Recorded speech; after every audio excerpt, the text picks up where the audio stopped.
사도행전 21장 33절부터 37절까지의 말씀 제가 읽어드리도록 하겠습니다.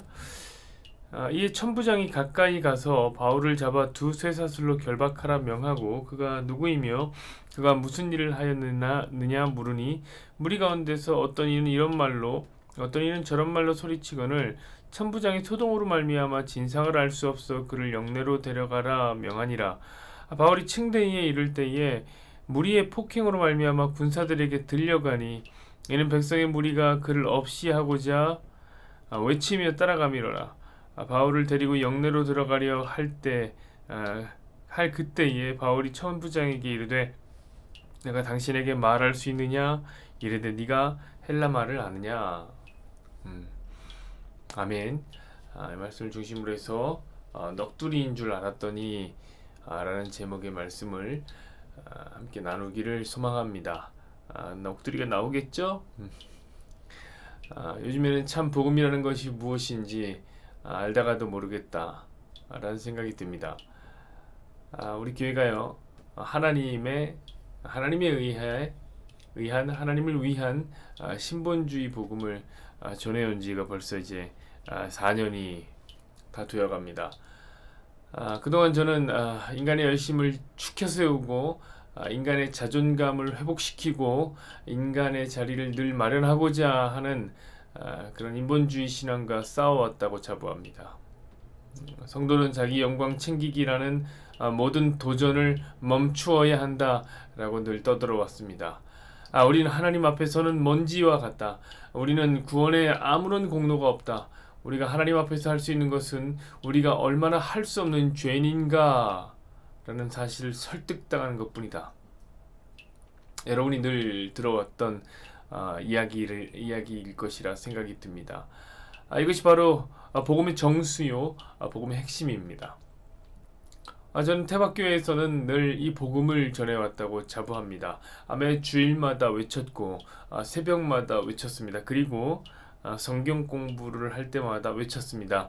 그렇게 복음을 전한 지 이제 4년이 다 되어가고 있는 것입니다.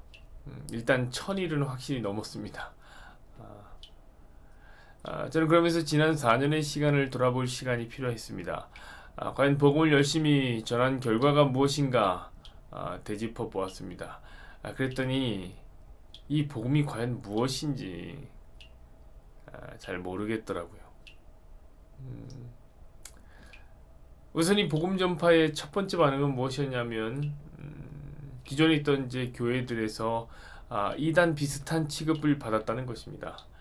그것도 제가 다닌 교회에서 말이죠. 제가 처음 다녔던 교회에서 제가 평소에 잘 알던 분이 우리 교회에 나와야 되겠다 이런 생각을 하셨나 봅니다.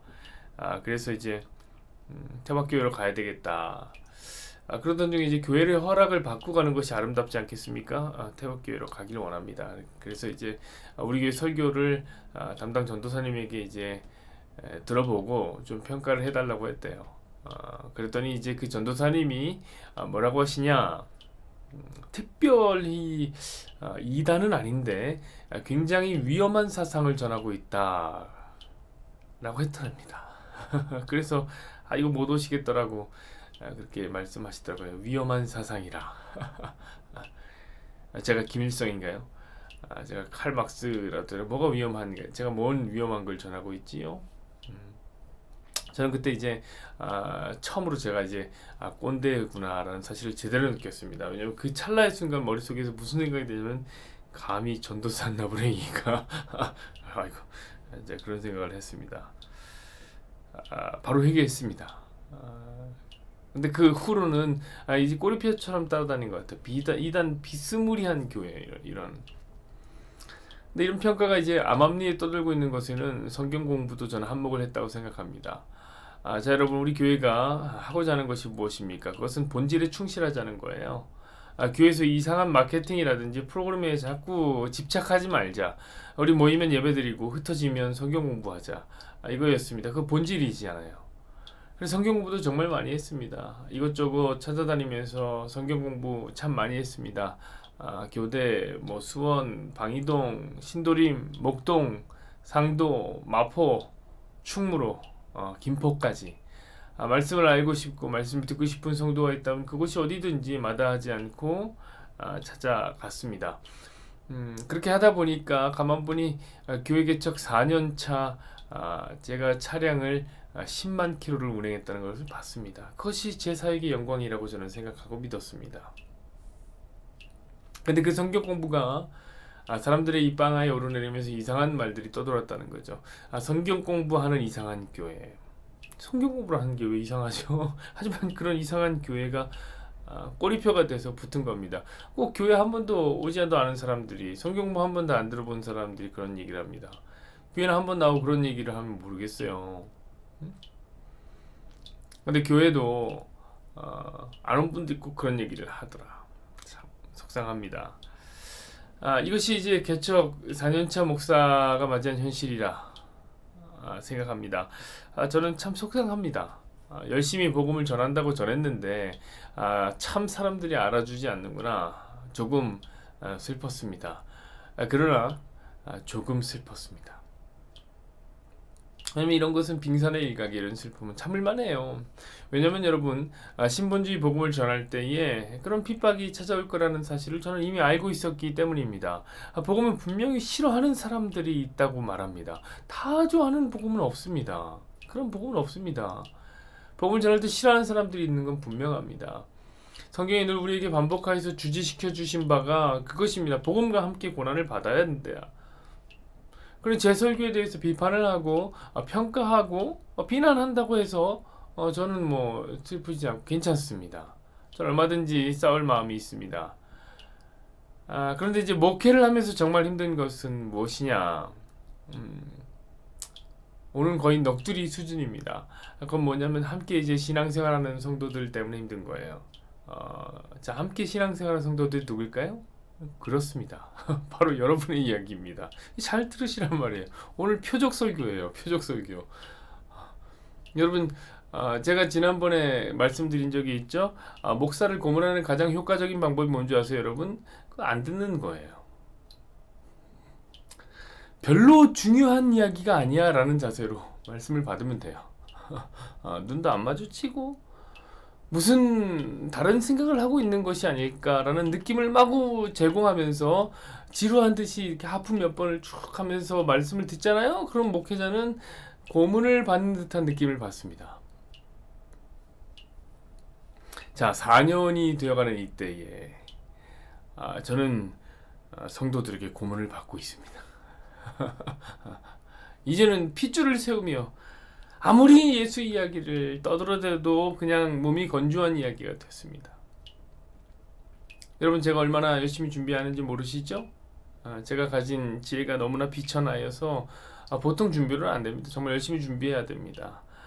그 사실을 알면 그렇게는 못할 겁니다, 여러분.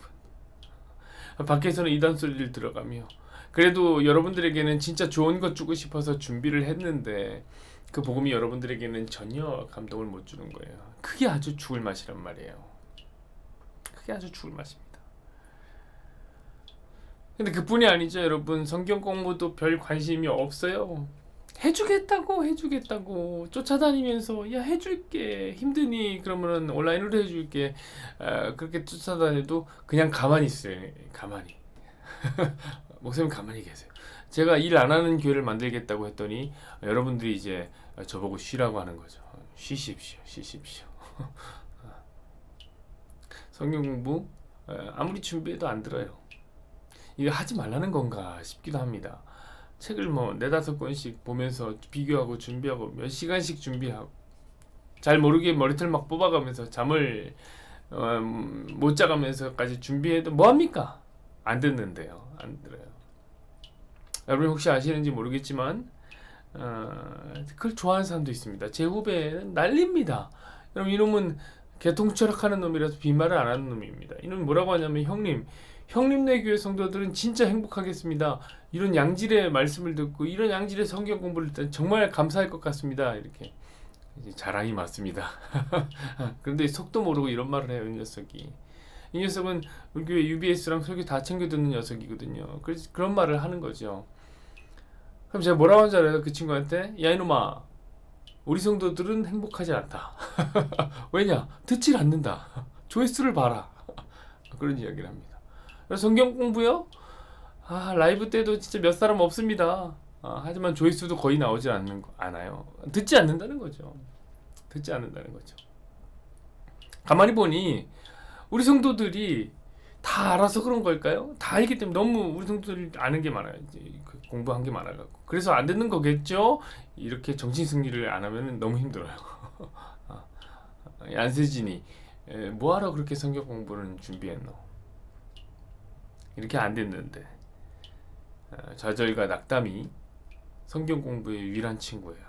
왜냐면 혼자서 이렇게 하니까 아무도 없어요. 반응하는 사람도 없지만 그 좌절과 낙담만이 친구가 되어서 성경 공부를 진행합니다.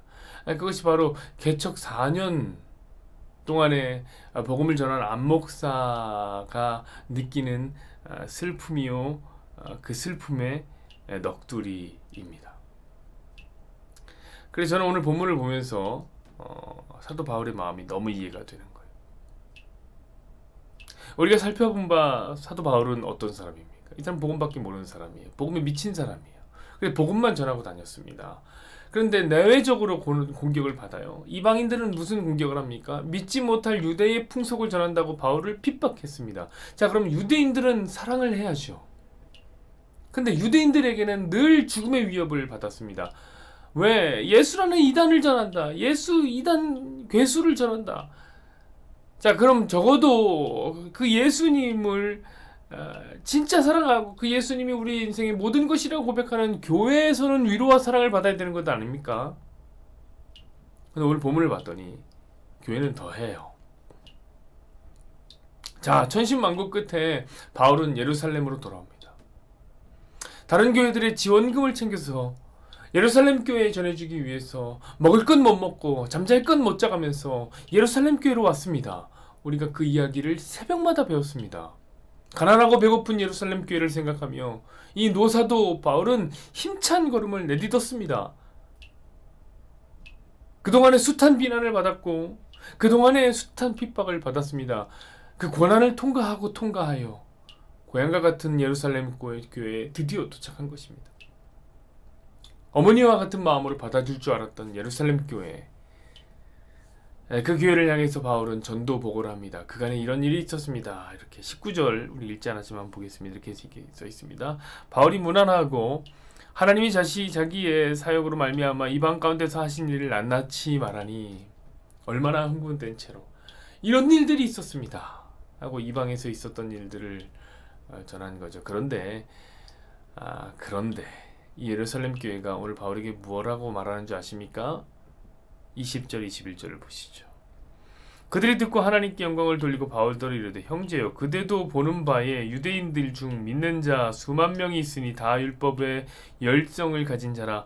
내가 이방에 있는 모든 유대인을 가르치되 모세를 배반하고 아들들에게 할례를 행하지 말고 또 관습을 지키지 말라 한다 함을 그들이 들었도다. 너는 이방인들과 붙어서 모세를 배반하고 성도들에게 할례를 받지 말라고 했다며 우리 가운데 율법을 사랑하는 유대인 성도들이 많다. 어쩔래? 이러고 있는 거예요. 언제 사도 바울이 모세를 배반했습니까? 할례 행하면 큰일 난다고 언제 그랬습니까? 그런데 이러는 거예요. 자, 예루살렘 교회를 살리려고 죽음을 불사하고 먼 여행을 했던 사도에게 여러분 이것이 할 말입니까? 저는 바울의 마음이 어땠을까 생각해 봅니다. 진짜 넋두리라도 하고 싶었을 거예요. 오늘 저처럼 말입니다. 그런데 마침 또 이 바울로 인해 소동이 일어납니다. 예루살렘에 왔더니 바울 때문에 소동이 일어나요. 어제 이야기했던 예언자들의 예언이 이루어졌던 거예요. 유대인들이 바울을 죽이려고 들고 일어난 것입니다. 큰 소동이 일어났습니다. 그러자 큰 소동이 일어났다는 것을 들은 로마군이 그것을 듣게 되고 천부장이 출동을 하는 거죠. 군대를 이끌고 장례를 정리합니다. 자, 그때 이 소동이 바울 때문에 일어난 것이구나 이런 사실을 알게 됐습니다. 그래서 어떻게 하느냐? 참 재밌게도 로마군이 바울을 엄호합니다. 바울이 맞아 죽을까봐 바울을 번쩍 들고 로마군이 바울을 데려갑니다. 34절 36절까지 보시죠. 무리 가운데서 어떤 이들은 이런 말로 어떤 이는 저런 말로 소리치거늘 천부장이 소동으로 말미암아 진상을 알 수 없어 그를 영내로 데려가라 명하니라. 바울이 층대에 이를 때에 무리의 폭행으로 말미암아 군사들에게 들려가니 이는 백성의 무리가 그를 없이 하고자 외치며 따라가미러라. 아멘. 자, 여러분, 이때 로마군에게 들려가는 바울의 마음이 어땠을까?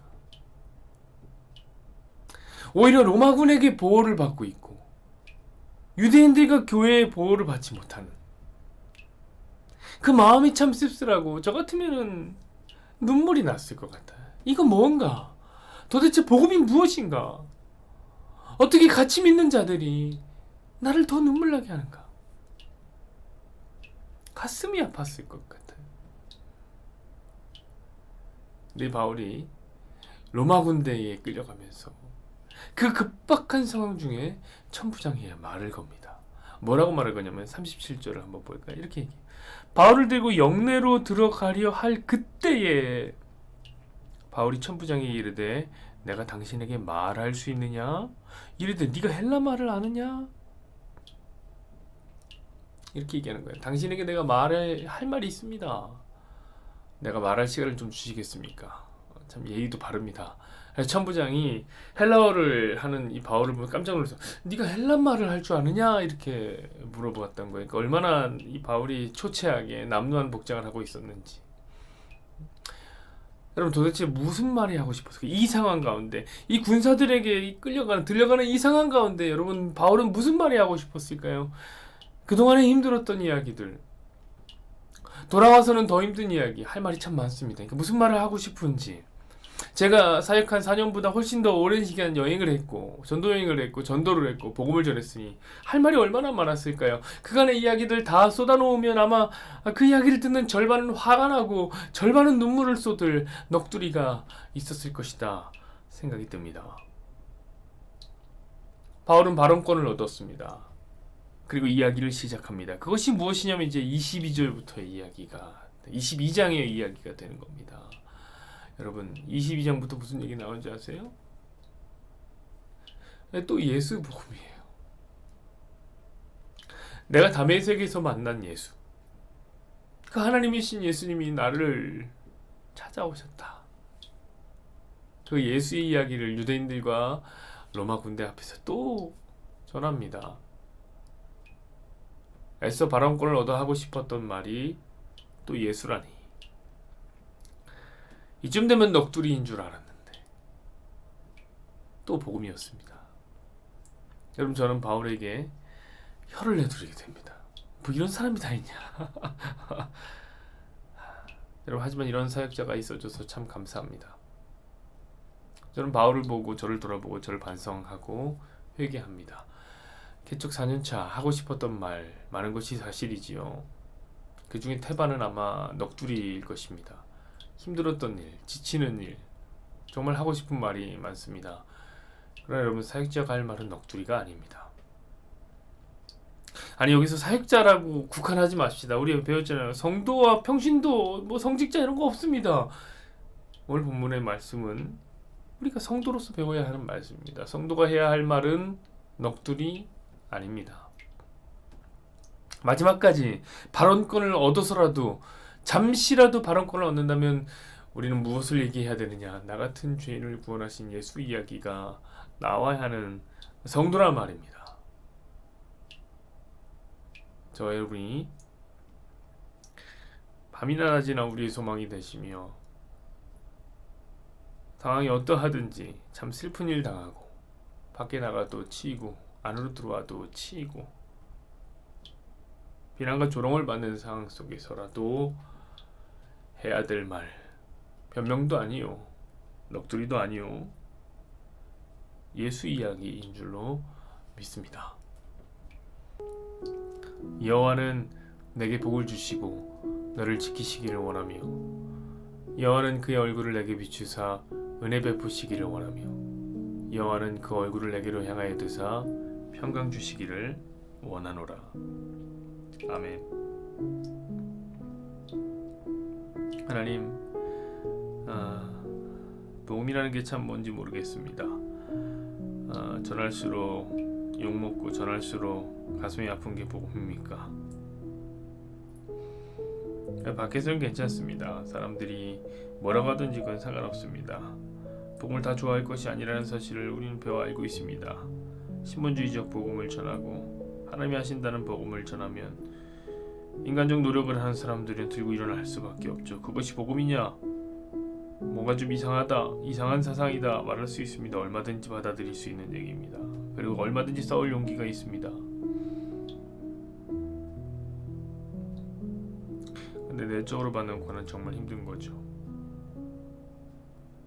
우리가 함께 그 예수 때문에 모여서 그 예수님이라는 복음 때문에 만나 그 예수 복음으로 우리가 함께 하나가 되었는데 시간이 지남에 따라 어느 순간부터는 예수의 이야기가 전혀 미동조차 하지 않는 성도들을 볼 때에 참 가슴이 아픕니다.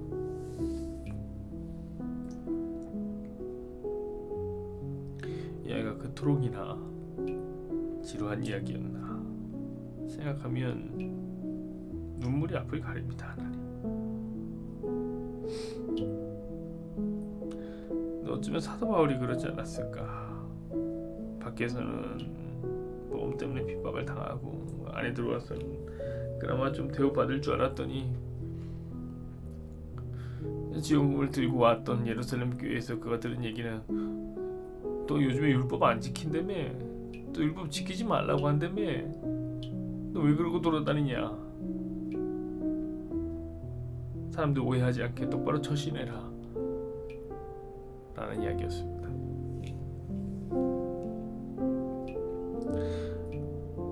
언제요? 바울이 언제 그랬습니까? 하나님, 바울이 교회의 변화를 받아야 됩니까? 근데 또 바울이 그걸 또 맞춰줍니다. 나 진짜 속상했을 것 같아요.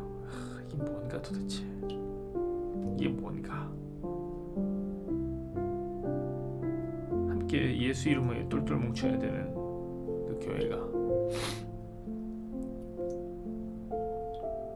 예수 복음 안에서 하나가 되어야 될 교회가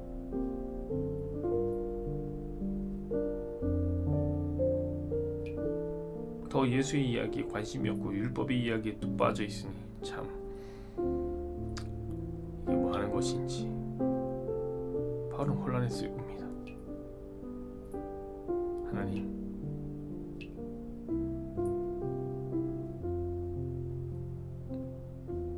그런 상황 중에 바울 때문에 소동이 일어나고 사람들이 확자지껄 떠들고 바울에게 돌을 던지려고 하고 바울을 향해서 욕을 하고 심지어는 때리려고 하자 로마 군대가 와서 바울을 들고 가는 상황입니다. 하나님, 주의 종이 그 상황을 머릿속으로 그려보며 나라면 그 상황이 어땠을까 돌아보았습니다. 그렇게 바울이 로마 군대에게 들려갈 때에 바울이 천부장에게 하고 싶은 말이 있다고 합니다. 근데 할 말이 있는데 내 말을 좀 들어주시겠소? 도대체 무슨 말일까? 그 상황 속에서 바울은 무슨 말이 하고 싶었을까? 아무리 생각해도 그것은 복음은 아니었습니다.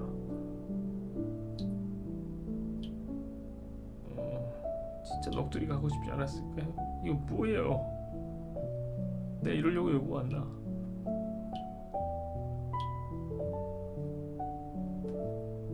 사람들이 다 아는구나. 그럼 하고 싶지 않았을까요? 그런데 바울은 그 상황이 또 복음입니다. 또 예수입니다. 도대체 어떻게 그럴 수 있는지, 도대체 어떻게 그럴 수 있는지. 진짜 바울은 예수에게 미친 사람입니다. 근데 그런 사역자가 있어준 게 참 좋아요. 감사해요.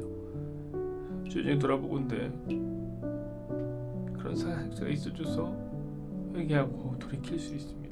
그런 성도가 있다는 게 참 감사합니다. 그렇죠, 우리가 그런 사람이죠.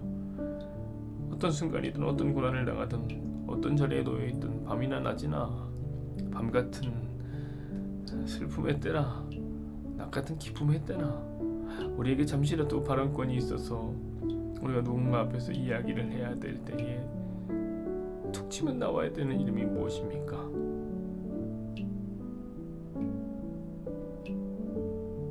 우리 구원하신 예수 그리스도, 우리를 살리신 예수의 생명이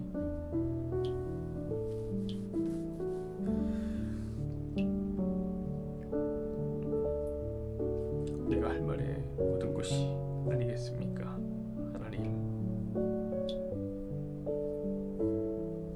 그래서 성도의 삶이라는 것이 참 넋두리 할 게 많은데, 하고 싶은 넋두리가 참 많은데 힘들다고 토로해야 될 내용들이 참 많은데, 성도의 삶이라는 것이 그런데도 예수 이야기가 나오는 거예요. 또 예수 이야기가 나오며 예수님 우리에게 참 좋은 분입니다라고 말할 수 있는 성도들, 하나님, 우리가 그런 성도는 어떨까요? 하나님, 우리가 그런 성도는 어떨까요? 저가 사는 모습을 봤더니 참 힘들고 지쳐. 그래, 넋두리인 줄 알았는데, 말할 때마다 넋두리인 줄 알았는데, 넋두리 하겠지, 이제 아프다고 하기 힘들겠다고 하겠지. 근데 그때마다 예수 이야기를 전하는 성도를 보며 아, 예수 믿는 것이 저런 것이구나.